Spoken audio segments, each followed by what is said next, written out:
Ese himno nació de un poema que fue escrito en 1885. 1885. Ya tiene sus años, ¿verdad? El himno ese ya tiene algunos años. Dios los bendiga, hermanos, esta mañana. Continuamos nuestra travesía por el libro de Romanos. Luego publicaban sus Biblias, por favor, en capítulo 10 de Romanos. Seguimos disfrutando entre el pastor y yo este paréntesis que Pablo hizo en el capítulo 9, 10 y 11. Nos seguimos divirtiendo. Esta mañana veremos el capítulo 10, vamos a empezar el 10, versículo 1, 2 y 3. Dice: hermanos, ciertamente el anhelo de mi corazón y mi oración a Dios por Israel es para salvación, porque yo les doy testimonio de que tienen celo de Dios, pero no conforme a ciencia. Porque ignorando la justicia de Dios y procurando establecer la suya propia, no se han sujetado a la justicia de Dios. Pablo empieza el capítulo 9 exhortando, casi sacando lo que tiene un deseo muy fuerte en su corazón de buscar o está deseando la salvación de Israel, al punto que en el capítulo 9 vimos hace unas semanas que él mismo está dispuesto a apartarse para destrucción con el fin de que el pueblo de Israel sea salvo. Y continúa Pablo expresando ese deseo, expresando la salvación que él desea para Israel. Y el capítulo 10 así inicia. Pero junto con ese deseo, Pablo nos va en estos 3 versículos que acabamos de leer, vamos a ver cómo Pablo presenta no solo esa petición, sino también cómo presenta algunos problemas que están consumiendo al pueblo de Israel. Pero no están limitados estos problemas al corazón de Israel. Estos problemas también están... de hecho están yo creo que en todos nuestros corazones, en todo corazón que no ha conocido a Cristo. Entonces esta mañana quiero que veamos eso y empecemos rápidamente con el primer punto de esta mañana, que es la oración de Pablo por Israel. Y leímos en el versículo 1, hermanos, ciertamente el anhelo de mi corazón y mi oración a Dios por Israel es para salvación. En la oración de Pablo está expresando otra vez su continuo deseo y el amor por los judíos. Pablo está deseando que sus paisanos conozcan a Cristo, o llevar a sus paisanos a conocer a Cristo. No era una simple oración que Pablo hacía común y corriente, como decir, voy a orar por los alimentos. No. Porque todos aquí oramos por los alimentos, ¿verdad? En la mañana, en la tarde y en la noche, y algunos de nosotros algunas veces más, no nada más esas 3 veces, ¿verdad? Pero Pablo aquí está compartiendo un profundo anhelo para que los judíos se salven. Y su oración no es una oración sencilla, no es una oración simple, no, es una oración de súplica, es una petición, es algo que está persistiendo Pablo, es una oración especial. Recuerdo hace unos años que un hermano siempre decía y preguntaba aquí cuando estaba dirigiendo, ¿quién tiene alguna petición especial? Y todo el mundo levantaba las manos. Yo creo que si hago esta misma pregunta hoy, ¿quién tiene alguna petición especial? Yo creo que todos tenemos una petición especial en nuestro corazón. Pues ¿qué creen? Esta era la petición especial de Pablo. Pero noten esto, no estaba Pablo demandándole a Dios, diciendo, Dios, tienes que salvar a todo Israel. En su oración no estaba exigiéndole a Dios que haga algo. No, Dios no tiene... Nosotros podemos exigir todo lo que querramos, pero la realidad es que Dios no tiene que hacer nada. Dios lo hace por Dentro de su gracia, dentro de su misericordia, dentro de su bondad, dentro de su soberana voluntad, dice está bien o no está bien. Pero Pablo no estaba exigiendo nada, no estaba demandándole nada a Dios, que Dios tienes que hacerlo. No. ¿Qué está haciendo? Está suplicándole a Dios, está pidiéndole a Dios. ¿Por qué? Por Israel. Está pidiéndole a Dios diciendo, Dios, que en tu voluntad todo Israel se salve. Que en tu voluntad abra los ojos de este pueblo. Que en tu voluntad conozcan a tu Hijo Jesús. Y Pablo, hermanos, Pablo entendía que si todo Israel se humillara ante Cristo, pusieran toda su confianza, depositaran su confianza en Cristo, Pablo sabía que todo Israel pudiera ser salvo. Lo entendía. Algo más muy notorio en la oración de Pablo, no solo en la súplica, sino era una súplica para aquel pueblo que estaba persiguiendo a Pablo, que estaba persiguiendo a la iglesia, que estaba persiguiendo a Cristo mismo. Pablo, en lugar de decir, no quieren a Cristo, ya lo tuvieron caminando entre ustedes, en lugar de decir que Dios los reprenda, que Dios se arregle con ustedes en el juicio, no, Pablo está orando por su salvación. Pablo, a pesar de que el pueblo lo perseguía, a pesar de que el pueblo perseguía a Cristo y a la iglesia, estaba orando por ellos. Casi estaba Pablo orando, podemos decir, por sus enemigos, por la salvación de sus enemigos. Y Pablo no fue el único, hermanos, que oró por la salvación de sus enemigos.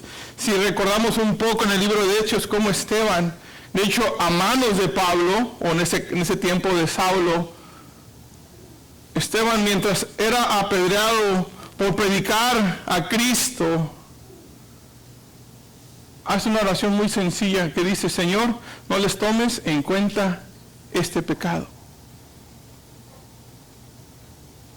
Enfrente de sus asesinos, enfrente de sus perseguidores, enfrente de sus enemigos, está diciendo Esteban, no les tomes esto en cuenta. También orando por sus enemigos. ¿Alguien más que podemos recordar? Y creo que todos lo conocemos. Jesús en la cruz.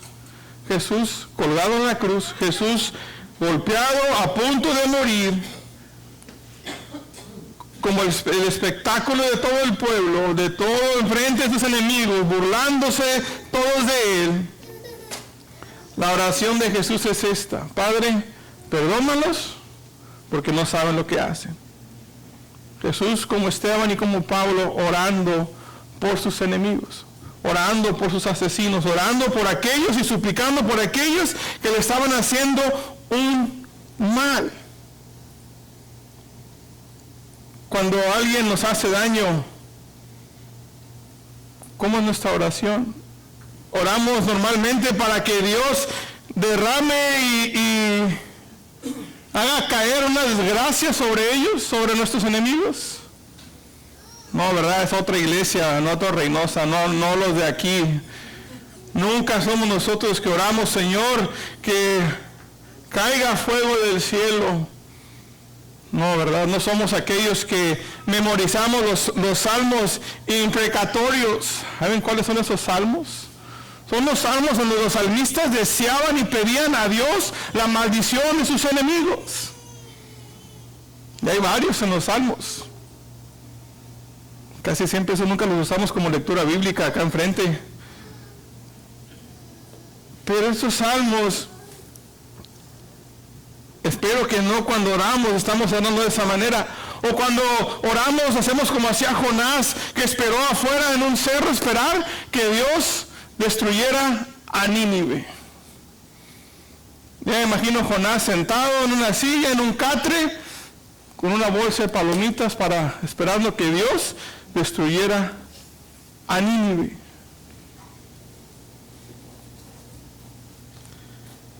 Pero eso no es lo que Jesús nos pide que hagamos. Jesús no nos pide, siéntate a esperar que destruya yo a tus enemigos. Jesús no pide que memoricemos los salmos imprecatorios. Jesús no pide que oremos que descienda fuego del cielo sobre nuestros enemigos. Jesús tiene un estándar más alto. Jesús tiene algo mejor, no solo para nosotros, sino también algo mejor para nuestros enemigos. Ahora, ¿cómo debemos orar para nuestros enemigos? ¿Cómo debemos orar a aquellos que nos han hecho daño o nos están haciendo daño? Algunas recomendaciones pueden ser estas. Podemos orar para que Dios, ahora sí, que alumbre los ojos de su entendimiento, que puedan entender y recapacitar y comprender su error y crezcan en sabiduría. Crezcan en entendimiento, que sus corazones se abran y entender lo que están haciendo y corregir ese camino. También podemos orar por nuestros enemigos. ¿Para qué? Por su arrepentimiento. Para que Dios les conceda el arrepentimiento y conozcan la verdad. Que Dios ablande sus corazones. ¿Alguna vez hemos orado así? Podemos también pedirle a Dios que cumpla su plan en nuestros enemigos. Que Dios cumpla su plan también con nosotros. Que a través de nosotros podamos mostrar la bondad de Dios a ellos. Una más. Podemos orar para que Dios obre en sus vidas. Por algo Jesús siempre nos enseñó a orar diciendo que venga tu reino, hágase tu voluntad. Y que si la voluntad de Dios es bendecir a nuestros enemigos. Esa voluntad de Dios no nos gusta, ¿verdad? Pero la voluntad de Dios a lo mejor es eso, bendecir a nuestros enemigos y usarnos a nosotros para hacer esa bendición a nuestros enemigos. Lo que pasa es que la oración, cuando pedimos, es realmente para alinear mi voluntad con la voluntad de Dios. ¿Y Pablo qué hizo en todo esto? Él estaba orando por su pueblo, por el pueblo que le estaba haciendo daño. Jesús oró por aquellos que le estaban haciendo daño. Pero sí, hermanos, orar por nuestros enemigos no es una respuesta natural. Orar por ellos, bendecirlos, interceder por ellos. Si recordamos, en un momento dado, todo cristiano fue enemigo de Dios. Y aún así Dios dijo, ya no eres mi enemigo, ahora eres mi amigo.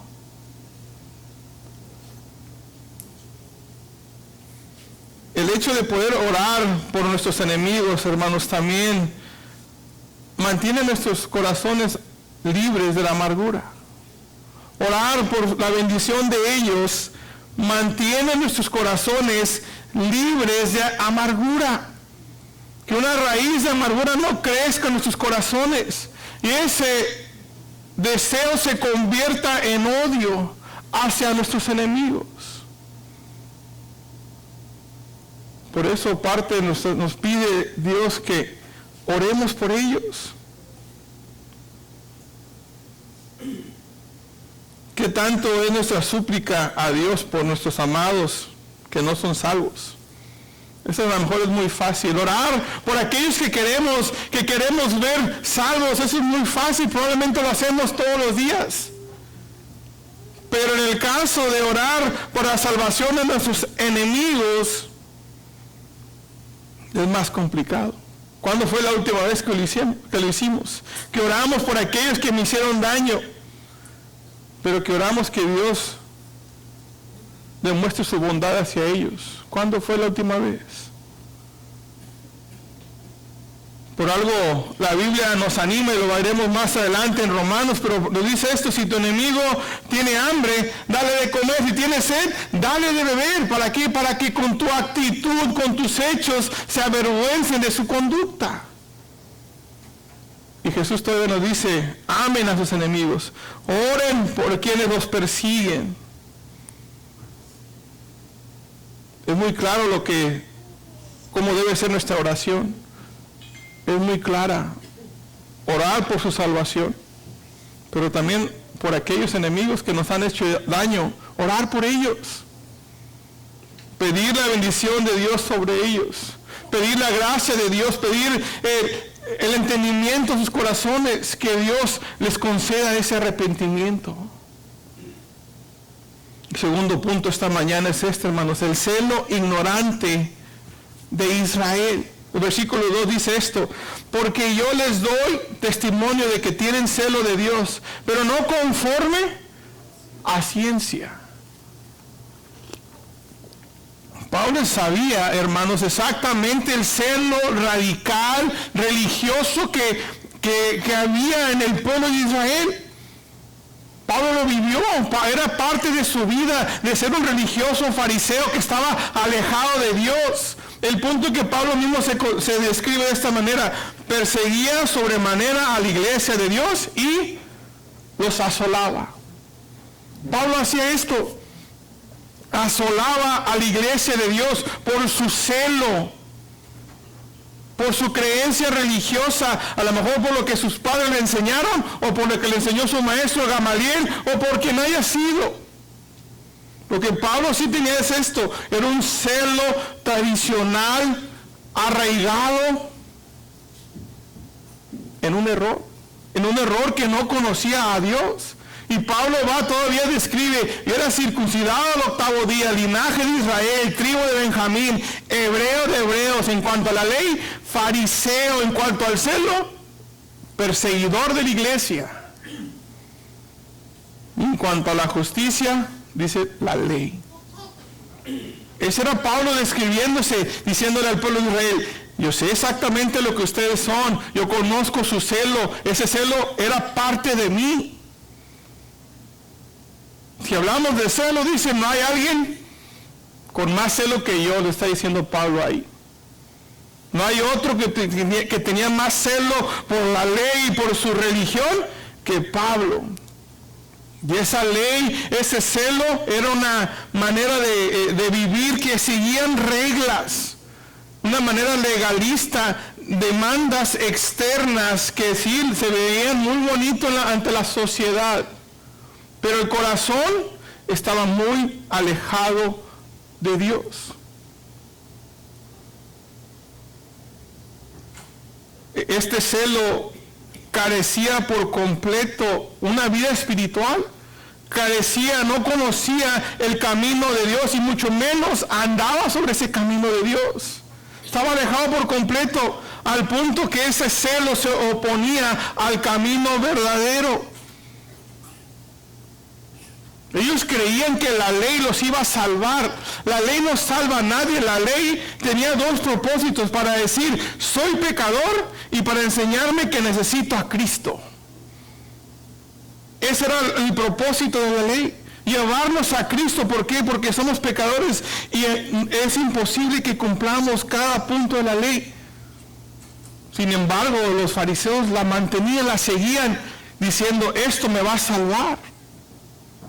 Y Pablo decía, yo conozco ese celo, y ese celo está alejado de Dios. Tenían, por decirlo así, los judíos cierto conocimiento de Dios, tal vez un conocimiento intelectual, podemos llamarle, de cumplir tal vez ciertos requisitos externos, pero no tenían ningún discernimiento espiritual. No tenían un conocimiento real, y Pablo usa aquí la palabra ciencia. Ciencia está hablando de un conocimiento completo, correcto, pleno, absoluto, un conocimiento suficiente de Dios. Que ese conocimiento viene por tener una relación con Dios, y los judíos no la tenían. No conocían personalmente a Dios. No la tenían, no tenían esa relación, su actitud, sus vidas no iban conforme al carácter de Dios. Es algo que hoy en día sucede también. Hoy en día conocemos, a veces en la calle escuchamos mucho, si Dios quiere, vamos a hacer esto. o Dios te bendiga, o si Diosito lo permite, o los tiempos de Dios son perfectos, es una que he escuchado últimamente. Y algunos sí pueden decir que conocen, le preguntan, ¿quién fue Jesús? Pues es el que crucificaron. Pero el conocimiento intelectual hasta ahí los lleva, no los lleva a una relación personal con Cristo, no los llevan a conocer personalmente a Dios. Ese conocimiento a veces se pasa, ¿por qué? Por tradición, por cultura, por tal vez la sociedad misma. Y hasta ahí. ¿Por qué soy esto? ¿Por qué creo esto? Porque así me enseñó mi papá, o así me enseñó mi mamá, o así siempre lo hemos hecho. Y hasta ahí. No saben el significado que fue y que es el sacrificio de Cristo. No tienen una relación personal con Cristo. Y no solo eso, también vemos hoy en día que muchas sectas se consideran cristianas. Se quieren poner bajo la sombrilla o la cobertura del cristianismo. ¿Por qué? Porque creen en un Cristo o creen en un Jesús. Pero su creencia de Jesús lo ponen como el hermano de Satanás, por ejemplo. Una secta cree eso. Otra secta cree que es uno de los arcángeles, que es un ser creado, que Dios creó a Jesús, al Hijo. Se niegan la divinidad de Cristo, niegan, o mejor dicho, no creen en el Dios Trino, en el Dios Padre, Dios Hijo, Dios Espíritu Santo. Simplemente utilizan esos nombres, pero no conocen al verdadero Dios Trino. No conocen a Dios Padre, a Dios Hijo, a Dios Espíritu Santo.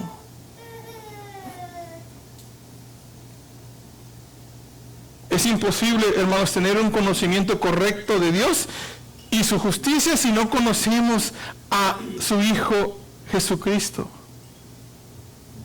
El Hijo, hermanos, recordamos, se nos fue dado ¿para qué? Para poder conocer al Padre. Si conocemos al Hijo, también conocemos al Padre, pero también si no conocemos al Hijo, no conocemos al Padre. Ocupamos tener un conocimiento pleno de su Hijo. Y el celo de los judíos los han alejado de su Hijo. La Escritura nos dice que a los suyos vino y a los suyos no le recibieron. Jesús vino a los judíos y los judíos dijeron, no, preferimos la ley, preferimos nuestras obras externas, preferimos nuestros propios méritos. Hermanos, es bueno sí tener un celo por Dios. Y aún Pedro nos dice que debemos de estar preparados para responder de nuestra fe y dar respuesta de lo que creemos.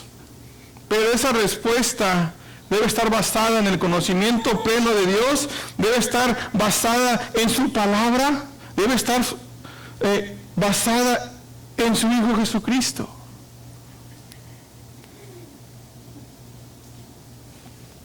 Número 3 esta mañana es la injusticia ignorante de Israel. La injusticia ignorante de Israel. El último versículo dice esto: porque ignorando la justicia de Dios y procurando establecer la suya propia, se han sujetado a la justicia. No se han sujetado a la justicia de Dios. Hermanos, Israel no alcanzó la justicia de Dios.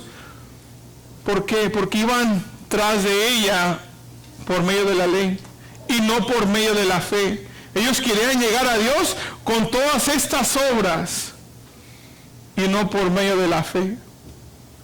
¿Y Dios qué hizo? Dios continuamente estuvo llamando, traer a sus hijos, acercarlos a Él. Todo el Antiguo Testamento vemos como Dios buscó a su pueblo y luego no fue suficiente, dijo, pues yo mismo voy a ir a buscarlos. Y Dios mismo vino como el Hijo y habitó entre su pueblo y vimos su gloria. Y todavía lo rechazaron. Rechazaron todo el Antiguo Testamento, rechazaron la ley, rechazaron los profetas, rechazaron los escritos sagrados y rechazaron a Dios mismo. Rechazaron a Dios mismo. Su ignorancia los llevó a olvidarse de Dios. Sí sabemos que Israel fue el que rechazó a Dios antes de que Dios rechazara a Israel. Y gracias a ese rechazo de Israel, el Evangelio se vino a los gentiles. Dios dijo, tengo otro pueblo, voy por él. Si Israel no quiere a mi hijo, hay otro pueblo que sí lo va a querer. Hermanos, Israel fue ignorante de la justicia de Dios de forma inexcusable, porque siempre procuró establecer su propia justicia y siempre rehusó sujetarse a la justicia de Dios. Siempre Israel ignoraba la justicia de Dios, no entendía la naturaleza y la santidad de Dios. Y junto con eso tampoco entendía la naturaleza pecaminosa del ser humano. No entendían la santidad de Dios, no entendían su propia naturaleza, al cual no podían estar juntos. ¿Por qué? Porque Dios, la santidad de Dios requiere una perfección absoluta para poderse acercar a Él. E Israel nunca lo tuvo. Sus méritos nunca lo iban a lograr. ¿Por qué? Por su naturaleza pecaminosa. Nunca entendió Israel la urgencia que tenían de un Salvador. Nunca entendía la urgencia de evitar o decir la justicia de Dios. No entendieron Israel el amor de Dios cuando envió a su hijo a morir. No lo entendió. Israel no lo entendió. Dios, ¿qué hizo? Proveyó la justicia perfecta para ellos. Y la rechazaron, la ignoraron, prefirieron su propia justicia, prefirieron sus ritos, prefirieron sus ceremonias, sus leyes, sus reglas extra bíblicas, prefirieron sus obras externas, prefirieron y dijeron, nosotros nos podemos salvar a nosotros mismos. Pensaron que Dios nunca los iba a rechazar. Se creían que ellos podían ser salvos por sus propios méritos. Ellos querían rebajar los estándares de Dios. Y fabricaron una justicia barata, una justicia falsa, el cual Dios rechazó y rechaza. Israel no sentía la necesidad de un Mesías para salvarlos del pecado. Y sentían que Dios nunca los iba a rechazar. ¿Y qué pasó con Israel? Nunca quiso someterse a la justicia de Dios. Se negaron a aceptar a Cristo como la justicia de Dios. Aquel que no conoció pecado, se hizo pecado. ¿Para qué? Para que ellos fuesen hechos justicia de Dios en Él. No quisieron eso. No quisieron eso. Hermano, la santidad es el estándar. Y la justicia es su cumplimiento activo. La santidad de Dios es la separación completa de todo lo malo, de todo lo pecaminoso. Y la justicia es la manifestación de esa santidad. Y Dios ha revelado su santidad. Lo ha revelado, ¿por qué? Porque aborrece todo mal, detesta todo pecado. Y el hombre natural, ¿qué? Aborrece todo lo justo, aborrece todo lo santo.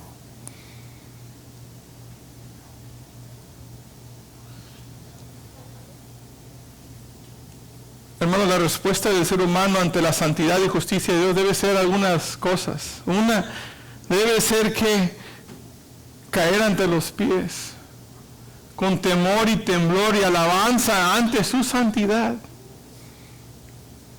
Israel no hizo eso. Nuestra respuesta debe ser caer ante su presencia, arrodillado, arrepentido, enfrente de su justicia. Israel no hizo eso. Si tienen sus Biblias, Lucas 18, 9 al 14, hay una historia que Cristo comparte.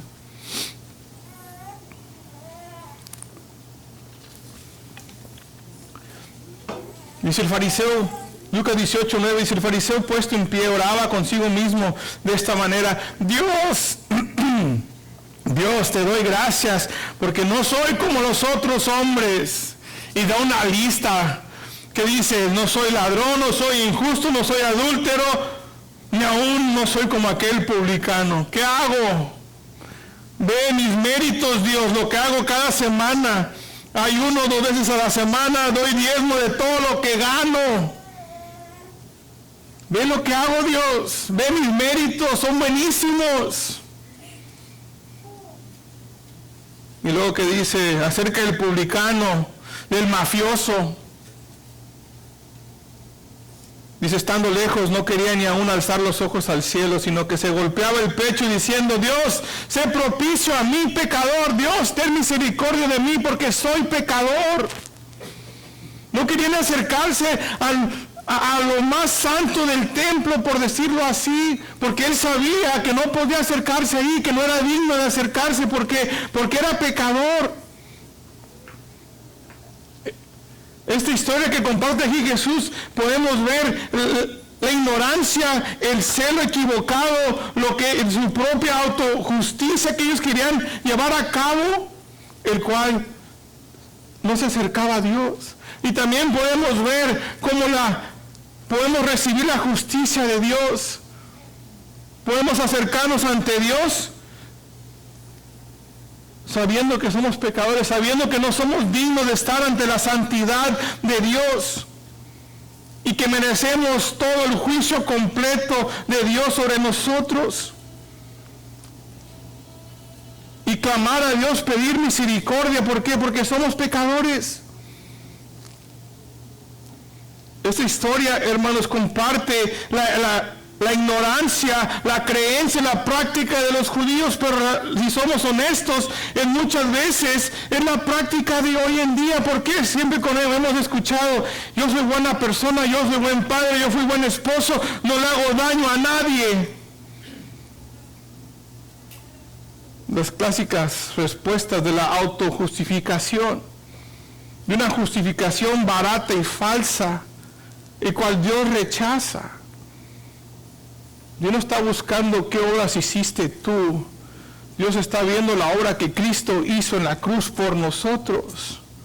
Esa es la única obra que realmente nos puede justificar, y es la única obra que nos justifica por medio de la fe. No mis méritos, no mis obras, no mis diezmos, no mis ofrendas, sino la obra que Cristo hizo en la cruz por mí y por usted. Esa es la verdadera justificación y la verdadera justicia de Dios. La ignorancia de la justicia de Dios y el celo motivado por un conocimiento limitado han llevado a Israel a consumirse en sus propias reglas, leyes y creencias, y los han alejado de Dios por completo. Están lejos de Dios.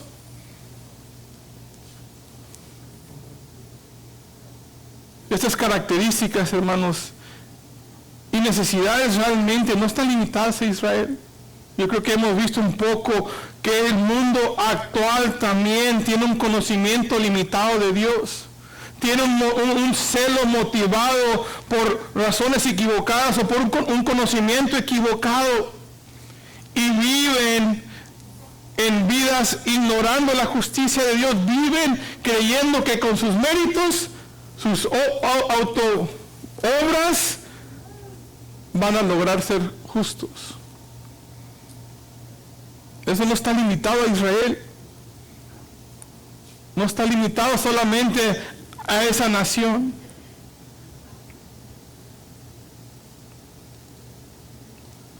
El profeta Isaías hizo algo cuando se está ante la presencia de Dios, tuvo una reacción muy correcta.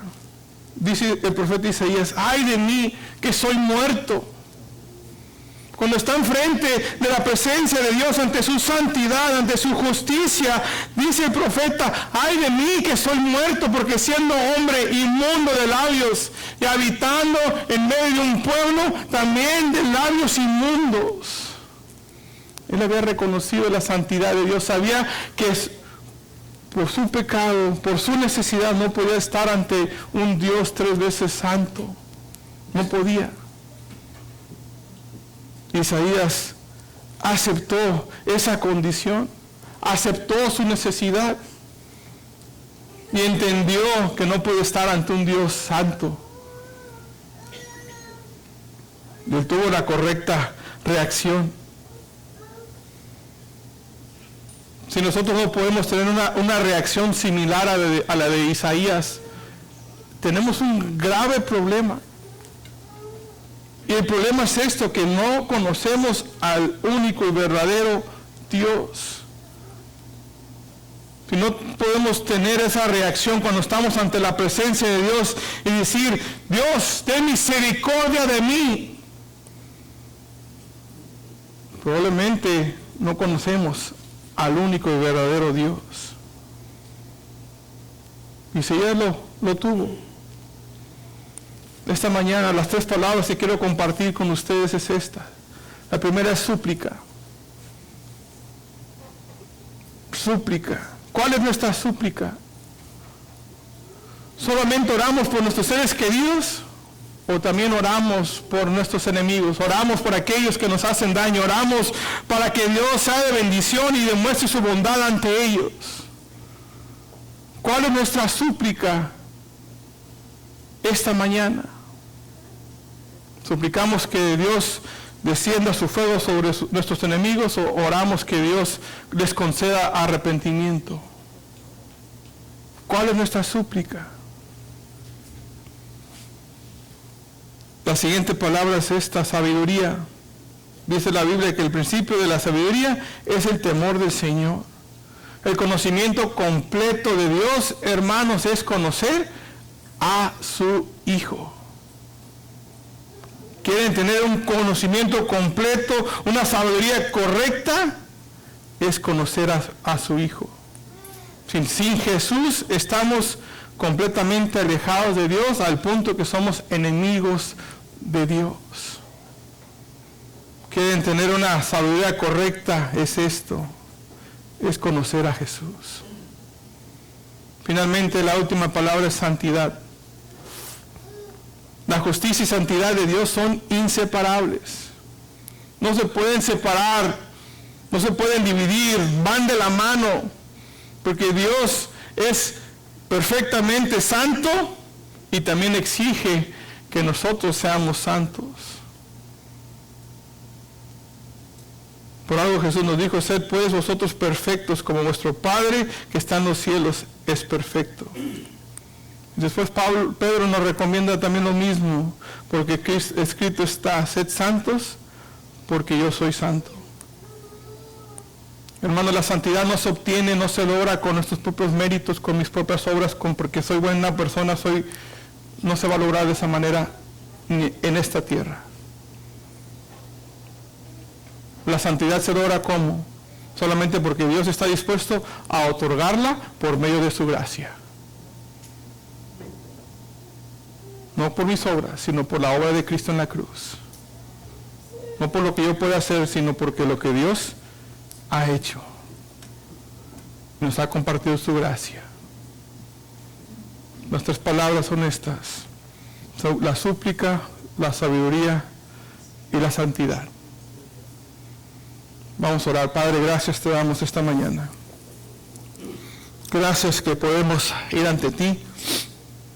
podemos clamar ante ti, podemos elevar nuestras súplicas, no solo por nuestros seres queridos, Señor, pero también por los que nos hacen daño, los que nos han ofendido, los que nos han causado dificultades, Señor. Oramos esta mañana que demuestres tu bondad en sus vidas, que nos uses a nosotros para cumplir tu voluntad, para compartir tu gracia con nuestros enemigos. Pedimos que les concedas el arrepentimiento en sus vidas y que lleguen a conocer a tu Hijo Jesús. Gracias, Padre, también que nos has dado el único camino para conocerte, que es por medio de tu Hijo. Que podemos tener una relación contigo a pesar de nuestra condición pecadora. Gracias que podemos, por tu gracia, tener entrada a esa santidad y poder estar en tu presencia, no por mis méritos, sino por el mérito que Cristo hizo en esa cruz. Gracias, Padre, que enviaste a tu Hijo. Gracias por tu gracia, gracias por tu misericordia que has compartido con nosotros. Pedimos, Padre, esta mañana que tu palabra toque nuestros corazones, toque nuestras vidas. Espíritu Santo, usa tu palabra esta mañana, que haya un cambio en nuestro corazón, en nuestra mente, y que podamos depender en la obra que Cristo hizo en la cruz y no en mis propios méritos. Oramos, Padre, esta mañana, todo esto en el precioso nombre de tu amado Hijo, Cristo Jesús. Amén. Amén. Amén.